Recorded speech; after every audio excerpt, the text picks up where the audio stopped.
Shanghai, race day, 25 seconds. That's not a gap, that's a different sport entirely. Mercedes crossed the line first, Antonelli on top, Hamilton beside him, and Ferrari red.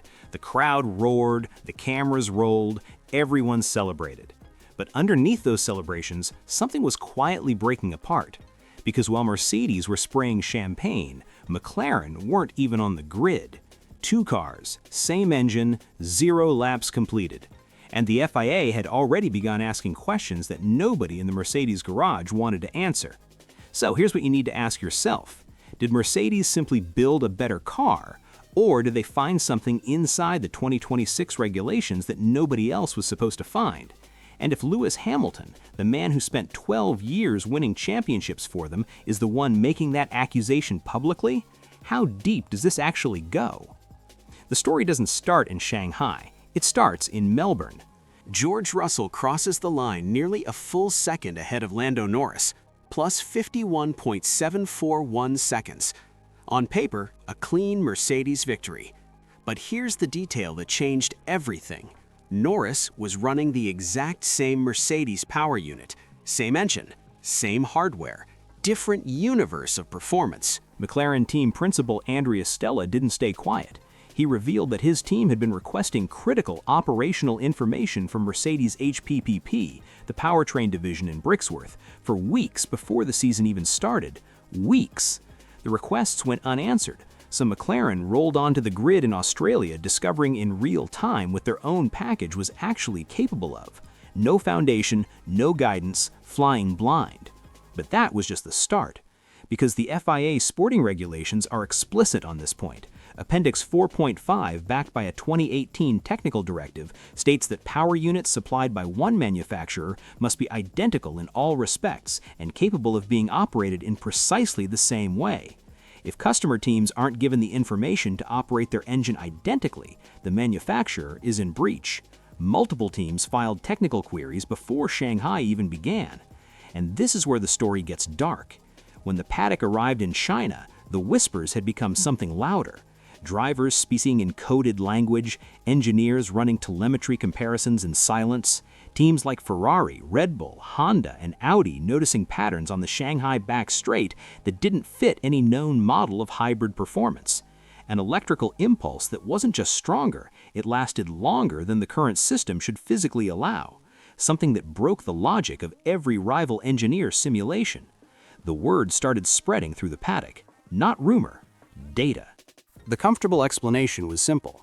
New regulations, new power unit, works teams always lead in year 1, Mercedes are just ahead.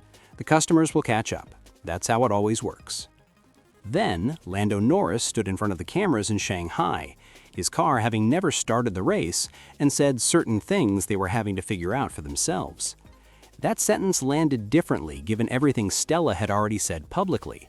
Because McLaren didn't just suffer a bad weekend, they suffered 2 separate power unit failures on the same day they'd already admitted they didn't fully understand how to operate the hardware. When you push systems into territory you don't understand, reliability doesn't forgive you. And then, Lewis Hamilton walked into the Shanghai media pen after sprint qualifying, and everything changed. Hamilton used 2 words that anyone who followed Formula One between 2018 and 2020 will recognize immediately: party mode. He said it openly, on the record, no coded language.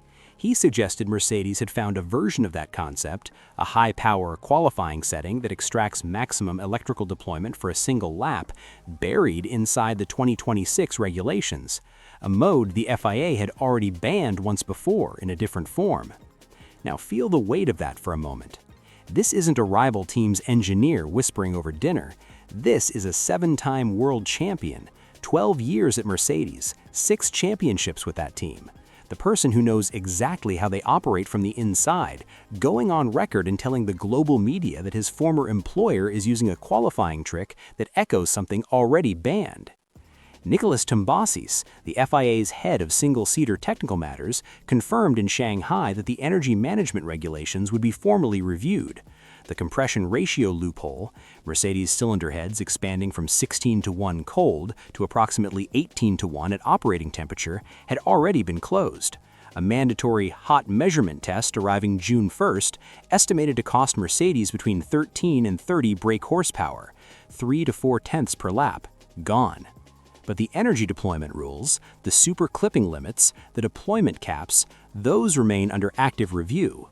The FIA doesn't open regulatory reviews because everything is working correctly. This wasn't just a race. It was a warning. Oscar Piastri has completed 0 Formula One racing laps through the first 2 rounds of 2026. 0. The reigning world champion essentially doesn't exist in the standings yet. And the reason traces directly back to a manufacturer that chose not to share what the sporting regulations required them to share. Meanwhile, Ferrari's customer teams told a completely different story. Oliver Behrman said Ferrari had been incredibly open and helpful from day one.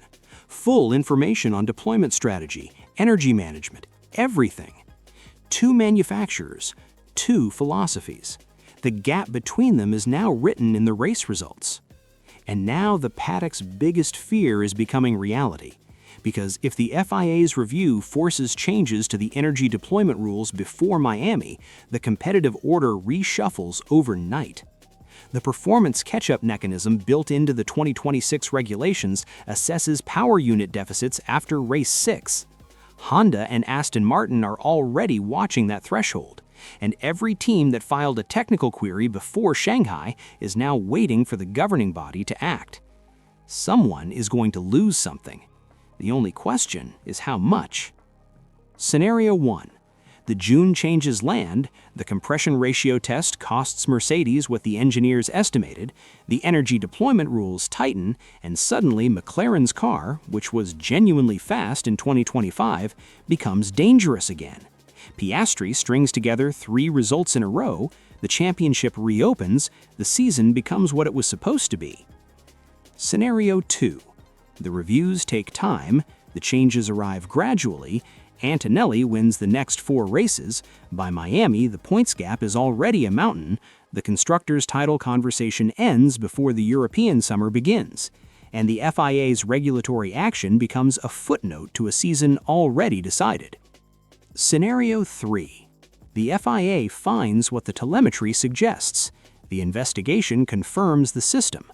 Mercedes don't just lose an advantage, they lose results, retroactive sanctions, points stripped, a Formula One table that looks nothing like the one published after Shanghai, and Formula One faces its biggest technical scandal of the new hybrid era. Has Mercedes found genuine engineering brilliance, or crossed a line sophisticated enough that the FIA couldn't see it until now? And if the man who built his entire legacy inside that team is the one pointing the finger, what does he know that the rest of us are still waiting to find out? One thing is certain, Japan is next, then Miami, where the first formal power unit performance review takes place, and this story is nowhere near finished. If you made it this far, you already know, this season isn't about who's fastest, it's about who survives the politics. So tell me, who's really pulling the strings behind Formula One's biggest drama?